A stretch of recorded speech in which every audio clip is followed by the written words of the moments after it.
नमस्कार, बहुत स्वागत है आपका अपना एमपी में। मैं हूं रीनू। सबसे पहले बात करेंगे जबलपुर से बड़ी खबर की, जहां ओबीसी आरक्षण मामले में हाई कोर्ट में सुनवाई शुरू हो चुकी है। सॉलिसिटर जनरल ऑफ इंडिया रख रहे अपना पक्ष, तुषार मेहता रख रहे सरकार का पक्ष, महाधिवक्ता पुरुषेंद्र कौरव रख रहे पक्ष। कांग्रेस ने भी खड़े किए वकील, बढ़े आरक्षण के पक्ष में खड़े किए वकील। वरिष्ठ अधिवक्ता इंदिरा जयसिंह भी जुड़ी, वर्चुअली जुड़ी है वे। 27% ओबीसी आरक्षण पर अंतिम सुनवाई हो रही है। 33 याचिकाओं को लेकर यहां पर सुनवाई हो रही है। सुनवाई इसलिए भी काफी महत्वपूर्ण है क्योंकि जिस वक्त पिछली सुनवाई में रोक लगाई गई थी, उस वक्त जो नियुक्तियां होनी थी उन पर भी रोक लगा दी गई थी और इसको लेकर प्रदेश में सियासत भी जोरों पर है। आज हाईकोर्ट क्या फैसला सुनाता है ये भी देखना है और इसको लेकर कहीं ना कहीं जाहिर सी बात है कि सियासत होनी है।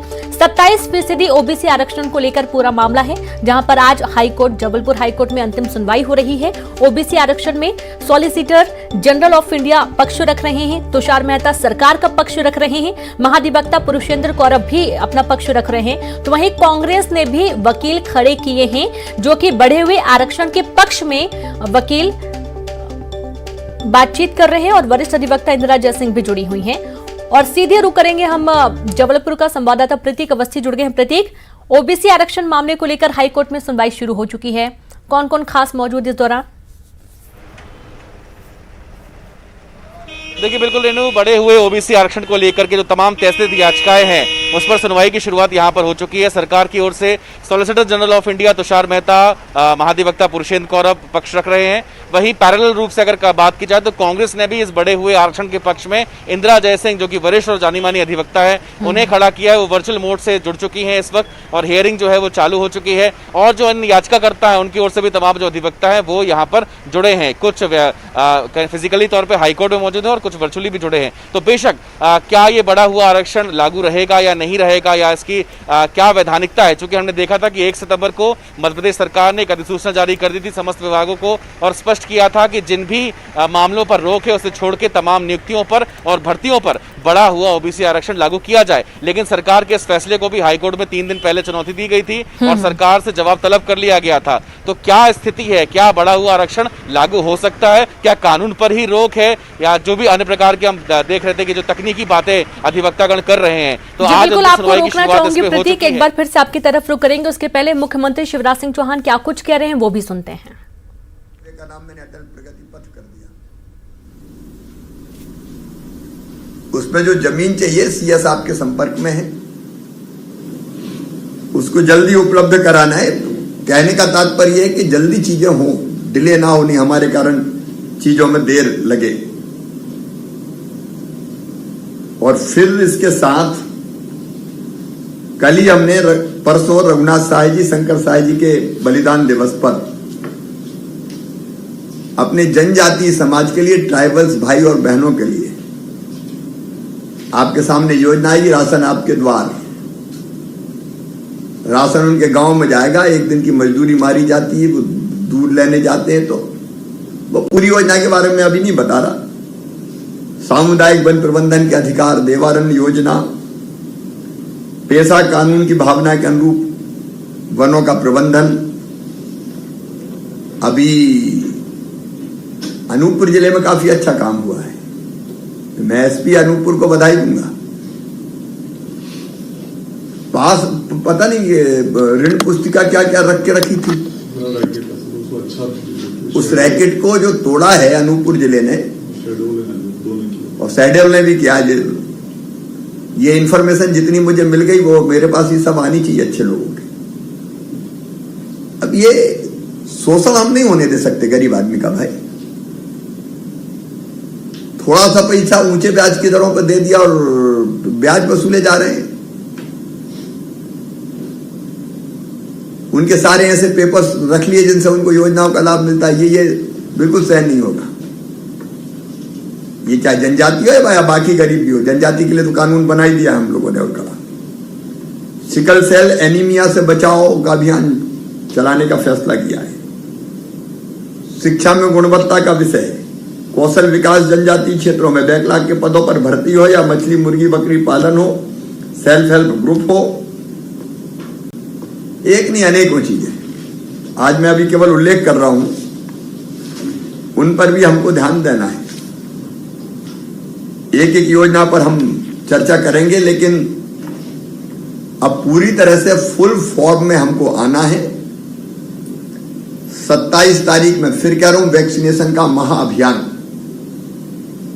अभी प्रारंभ करें। 27 को हम फर्स्ट डोज कंप्लीट कर ही लेंगे। कुछ जगह मुझे कलेक्टर्स ने यह कहा है कि एक सीमा के बाद कई लोग मिल नहीं रहे। वो उनकी बात जायज है, अगर है ही नहीं वहां, कहीं बाहर के राज्य में काम करने गए हैं, तो आप सूची बना लीजिए और वेरीफाई करके भेज दीजिए कि 5,000 नहीं मिल रहे, 10,000 नहीं मिल रहे, तो वो हम मानेंगे। इसका एक सिस्टम बना दें, क्योंकि अब मिल ही नहीं रहे तो क्या करेंगे। भोपाल में अगर 40,000 48,000 नहीं मिल रहे तो अब क्या करेंगे उनको। तो वो निर्देश बना दे कि ये चीज अगर है तो इसको 100% हम वैक्सीनेशन मानेंगे। लेकिन 27 तारीख को 100% वैक्सीनेशन का काम पूरा करना है। अभी फर्स्ट डोज का मैं कह रहा हूं, और दिसंबर में हमको सेकेंड डोज पूरा करना है। अब डोजेज की कोई दिक्कत नहीं है, पर्याप्त मात्रा में डोजेज प्रधानमंत्री जी, भारत सरकार हमको उपलब्ध करा रही है। अभी से आप सूची तैयार कर लें, किस गांव में, किस शहर में कितने लोग बच गए। डोर टू डोर संपर्क करना पड़ेगा। क्राइसिस मैनेजमेंट कमेटी को एक्टिव करें। सांसद विधायक साथियों के साथ बैठे, प्रभारी मंत्री एक बार आपके साथ चर्चा करेंगे और पूरे समाज को लगा दें कि भाई जिस गांव में बचे ढूंढ ढूंढ के ले आओ, इसको एक खत्म करें फर्स्ट डोज। यही रामबाण है कोविड से सुरक्षा का। और अंत में हम अब विषयों पर चर्चा करेंगे। डेंगू से बचाव, भारत सरकार ने भी एडवाइजरी जारी की है। इसका भी कोई वेरिएंट है डेंगू का, कुछ वेरिएंट D2 है, कौन सा है। और हम सब जानते हैं, बताने की जरूरत नहीं है, वो पानी में ही पनपता है लार्वा।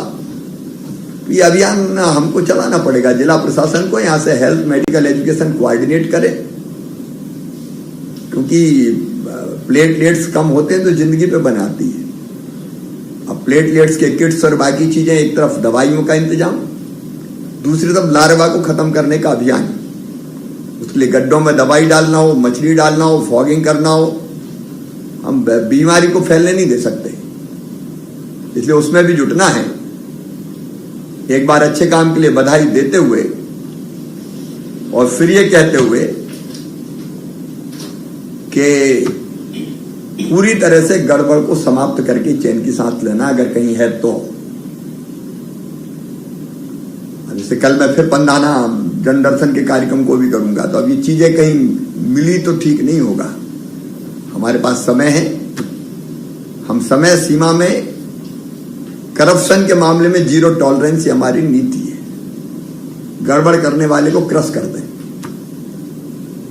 और अपने प्रदेश को जन कल्याण और स्वराज के मामले में एक मॉडल बना के हम खड़ा कर दें।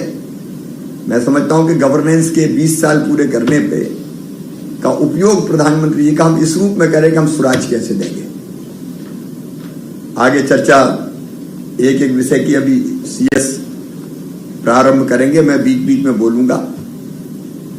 तो पहले लाइन ऑर्डर नहीं, पहले वो है हमारा जनसंपर्क। तो जनसंपर्क से शुरू होगा, वहां से शुरू करें। सर, ये हालांकि हमारा आखिरी एजेंडा था, उसको हम पहले इसलिए ले रहे हैं क्योंकि हमारा मानना है कि सरकार की अच्छे कामों को जनता तक पहुंचाने के लिए सभी जिला कलेक्टरों को और उनकी टीम को बहुत सक्रिय काम करना चाहिए। तो पहली बार हमने इसका कुछ एनालिसिस दिया है जो हम प्रेजेंट करना चाहेंगे। सुदाम, आप स्प्रेड इस पॉइंट पर आ जाइए, जो कलेक्टरों की परफॉर्मेंस है जिलों की और जो उनकी जो अपेक्षाएं हैं, ताकि एक साथ चर्चा कम समय में हो सके। Thank you sir. आगे बढ़े एक जो बताना चाहूँगा सर, स्ट्रक्चर जो हमारा सोशल मीडिया का है सर, पूरे प्रदेश में हमारे यहाँ सोशल मीडिया की टीम बढ़ती है। CMO का है, जनसंपर्क का है, उसके डिपार्टमेंट के अलग। तो सीधी तस्वीर आप देख रहे थे जहां पर कलेक्टर कमिश्नर्स के साथ मुख्यमंत्री शिवराज सिंह चौहान बैठक ले रहे थे और इस बैठक के दौरान उनका जो मुख्य फोकस था वो उन हितग्राहियों के लिए था जिनको जानकारी नहीं मिल पाती है या जिन तक योजनाएं नहीं पहुंच पाती हैं। खासतौर पर जो जरूरतमंद है उनको लेकर बातचीत हो रही थी और पिछली जो निर्देश दिए गए थे पिछले उनको लेकर भी समीक्षा कर रहे थे। अगली खबर का रुख करेंगे जहां पर एमपी बीजेपी सेवा समर्पण अभियान चला रही है और इसी कड़ी में सीएम शिवराज सिंह चौहान मानस भवन पहुंचे जहां सीएम ने दिव्यांगों को ट्राई साइकिल और व्हीलचेयर भेंट किया। इस दौरान बीजेपी प्रदेश अध्यक्ष बीडी शर्मा भी मौजूद रहे। साथ ही सीएम शिवराज सिंह चौहान ने कहा कि दिव्यांग ही असली भगवान है।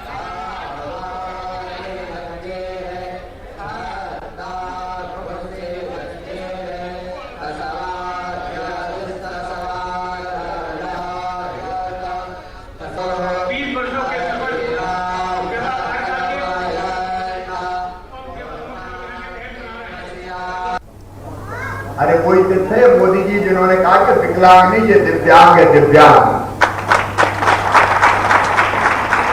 नाम बदल दिया हमने, विकलांग नहीं। ये विवश और बेबस कैसे रह सकते? ये तो अद्भुत गुणों से संपन्न है, इसके दिव्यांग। और आज उन्हीं दिव्यांग जनों के कल्याण का कार्यक्रम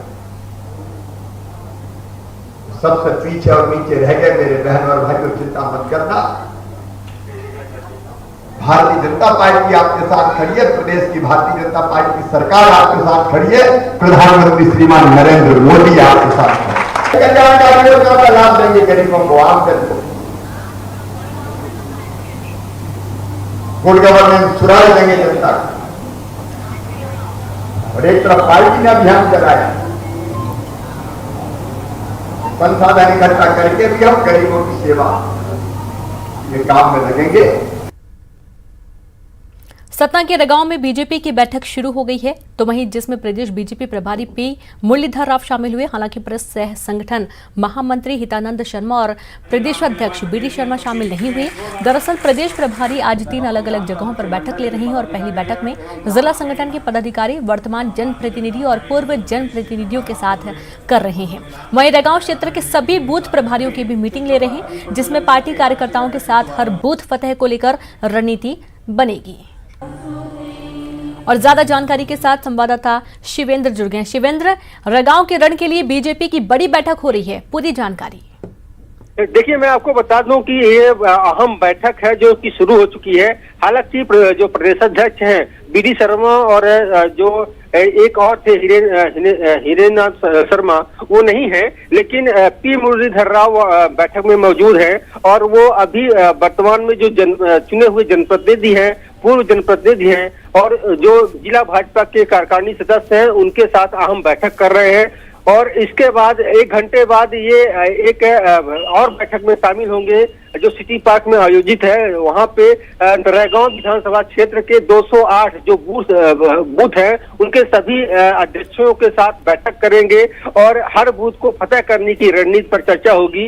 इसके बाद लगभग 3:30 बजे सतना के भरूच होटल में एक अहम बैठक होगी जिसमें से सांसद जो राज्य मंत्री हैं रामखिलावन पटेल और इसके साथ साथ में जो रगांव विधानसभा के चुनाव प्रभारी बनाए गए हैं राजेंद्र शुक्ला, सावित्री तिवारी, इन सब के साथ में एक महान बैठक होगी। तो कुल मिला के रगांव के रण को लेकर बीजेपी ने रणनीति बनानी शुरू कर दी है। और अभी आप ने देखा होगा कि 12 तारीख को मुख्यमंत्री शिवराज सिंह चौहान ने जन दर्शन यात्रा की शुरुआत भी सतना से कर दी है। तो कुल मिला के रगांव के उपचुनाव को लेकर जो सत्ता दल है वो पूरी तरह से अपनी राजनीतिक बिछाना शुरू कर दिया है।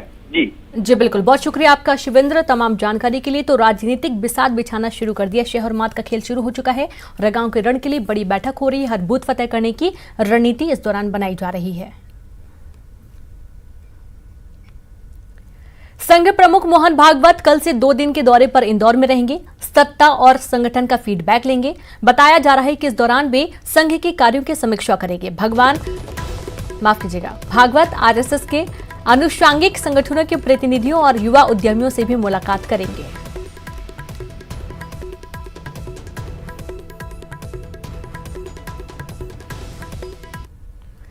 गृह मंत्री नरोत्तम मिश्रा ने एक बार फिर कांग्रेस पर हमला बोला। पंजाब में चल रहे सियासी हलचल के बीच गृह मंत्री नरोत्तम मिश्रा ने कांग्रेस के नए सीएम के चेहरे को लेकर कांग्रेस पर तीखा वार किया और चरणजीत सिंह चन्नी को सीएम पद के लिए अयोग्य बताया। वहीं प्रदेश कांग्रेस को भी 15 महीने के कामकाज को लेकर पूरी तरह असफल बताया। दिग्विजय सिंह के ट्वीट पर कहा कि हिंदुत्व विरोध की बात आएगी तो दिग्विजय सिंह ट्वीट करेंगे। दिग्विजय सिंह टुकड़े टुकड़े गैंग के सक्रिय सदस्य हैं। पार्टी की अध्यक्ष महिला हूं, वो पार्टी ऐसे व्यक्ति को मुख्यमंत्री बनाए जिस पर महिलाओं के आरोप संगीन लगे हों।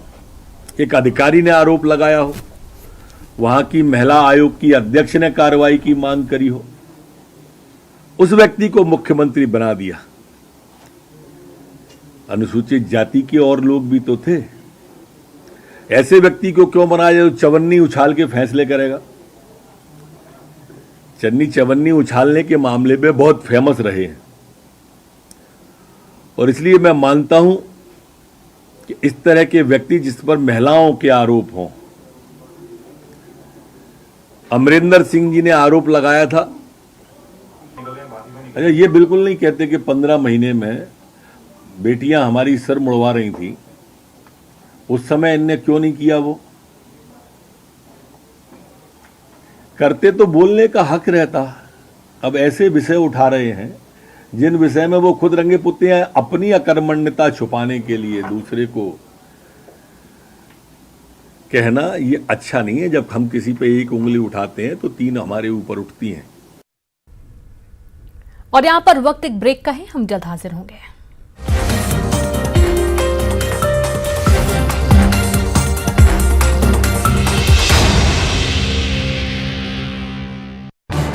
इस न्यूज हेडलाइंस के प्रायोजक पेट सफा आयुर्वेदिक चूर्ण। पेट सफा, हर रोग दफा।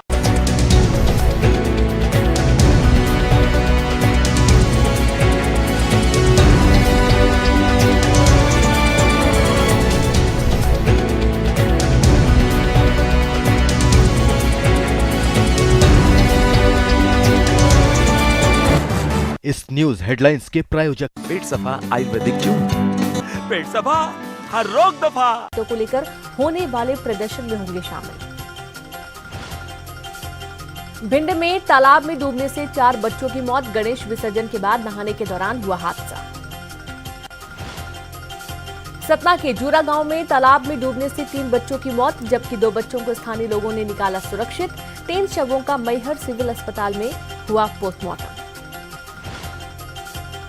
टीकमगढ़ के निवाड़ी के जार के पास पिकअप वाहन पलटने से 18 महिलाएं घायल, 7 की हालत गंभीर। पिकअप वाहन में कुल 32 लोग सवार थे। सभी लोग अरछू मंदिर माता से राजापुर जा रहे थे। रतलाम से आफत की बारिश, निचले इलाके जलमग्न। रेलवे स्टेशन बना तालाब, आमजन बुरी तरह बेहाल। झाबुआ के देवझिरी सोसाइटी के मैनेजर भारत सिंह हाड़ा के ठिकानों पर लोकायुक्त का छापा। 50 लाख रुपए नगद, सोने चांदी के गहने, मकान, प्लॉट से कृषि भूमि, 4 पहिया और 2 पहिया वाहनों से मिले कागजात। मध्य प्रदेश में जिला स्तर पर 28 सितंबर तक वैक्सीनेशन का सोशल ऑडिट। शहर में गैर मौजूद लोगों की जानकारी जुटाएगा विभाग। 40,000 लोगों ने नहीं लगवाया दूसरा डोज। इंदौर में तेजी से पैर पसार रहा डेंगू। 6 बच्चों समेत 21 नए मरीज मिले। जिले में अब डेंगू मरीजों की संख्या 266 पर पहुंची। दवाई के छिड़काव के साथ की जा रही टॉकिंग।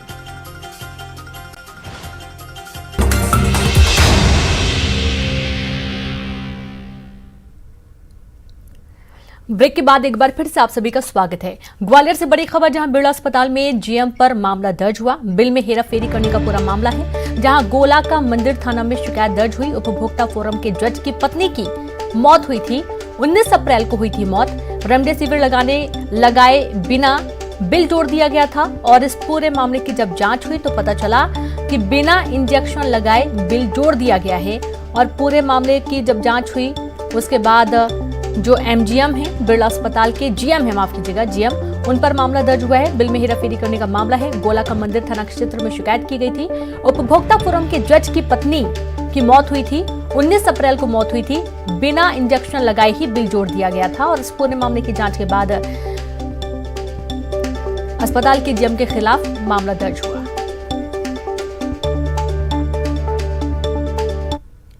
ग्वालियर में भी शहर के सरकारी और निजी प्राइमरी स्कूल आज से खुल गए। 18 महीने बाद स्कूल खुलने से बच्चे और शिक्षक दोनों ही काफी खुश नजर आए। आपको बता दें कि ग्वालियर जिले में एमपी बोर्ड और सीबीएसई बोर्ड के करीब 3042 स्कूल हैं और इनमें करीब 2 लाख बच्चे पढ़ रहे हैं। हालांकि पहले दिन स्कूल पहुंचने वालों की संख्या कम ही रही। ग्वालियर के पद्माराजे सरकारी स्कूल का जायजा लिया हमारे सहयोगी सुशील कौशिक ने। ग्वालियर जिले में भी आज पहली से 5वीं तक के स्कूल खुल चुके हैं और इस मौके पर पूरे जिले भर में करीब ज़्यादा जो स्कूल हैं उन स्कूलों में आज सुबह से ही शिक्षक भी पहुंचे हैं और बच्चे भी स्कूलों में पहुंच रहे हैं। हालांकि बच्चों की तादाद स्कूलों में कम नज़र आ रही है, लेकिन उसके बाद भी करीब 1.5 साल से ज़्यादा के वक्त के बाद स्कूल खुलने के बाद यहाँ बच्चों में और शिक्षकों में भी उत्साह नज़र आ रहा है। और मैडम से पूछते हैं, मैडम आप ये बताइए कि किस तरह से आज स्कूल खुला है और क्या व्यवस्थाएं की गई है आज? जैसे शासन के आदेश अनुसार 1 से 5 तक के विद्यालय आज से खोले हैं। फिर 50% उपस्थिति के साथ में हमने बच्चों को बुलाया है। एक दिन पहले ही बच्चों के पेरेंट्स को बता दिया था। व्यवस्था की गई है? सैनिटाइज़र की है, बिना मास्क के बच्चा कोई नहीं, यदि मास्क नहीं है तो हम उपलब्ध करा रहे हैं और बच्चे को दूरी से भी बिठाने की पूरी व्यवस्था की गई है। और छोटे बच्चे हैं इस क्लास के चूँकि, तो अभी हम उनके गणपति विसर्जन के बाद आज से श्राद्ध पक्ष की शुरुआत होगी। उज्जैन में भी पिंडदान, तर्पण और श्राद्ध का काफी महत्व है। यहाँ के रामघाट सिद्धवट घाट में बड़ी संख्या में श्रद्धालु अपने पितृ का तर्पण करने पहुंचते हैं। यहाँ पर आने वाले श्रद्धालु सिर्फ अपना नाम और शहर का नाम बताकर अपनी पीढ़ियों का पता पंडितों से लगाते हैं और अपने पूर्वजों का तर्पण करते हैं। इस आधुनिक युग में भी बिना कंप्यूटर के 150 वर्ष पुराने पोथी पर काम कर रहे पंडित चुटकियों में श्रद्धालु के परिवार का लेखा जोखा सामने रख देते हैं। यही नहीं, कई बार इनकी पोथियों से कोर्ट के केस भी निपट जाते हैं। कोरोना के चलते कई श्रद्धालु जब उज्जैन के सिद्धवट और रामघाट पर नहीं आ पा रहे हैं तो ऑनलाइन के माध्यम से भी तर्पण करने की व्यवस्था की गई है।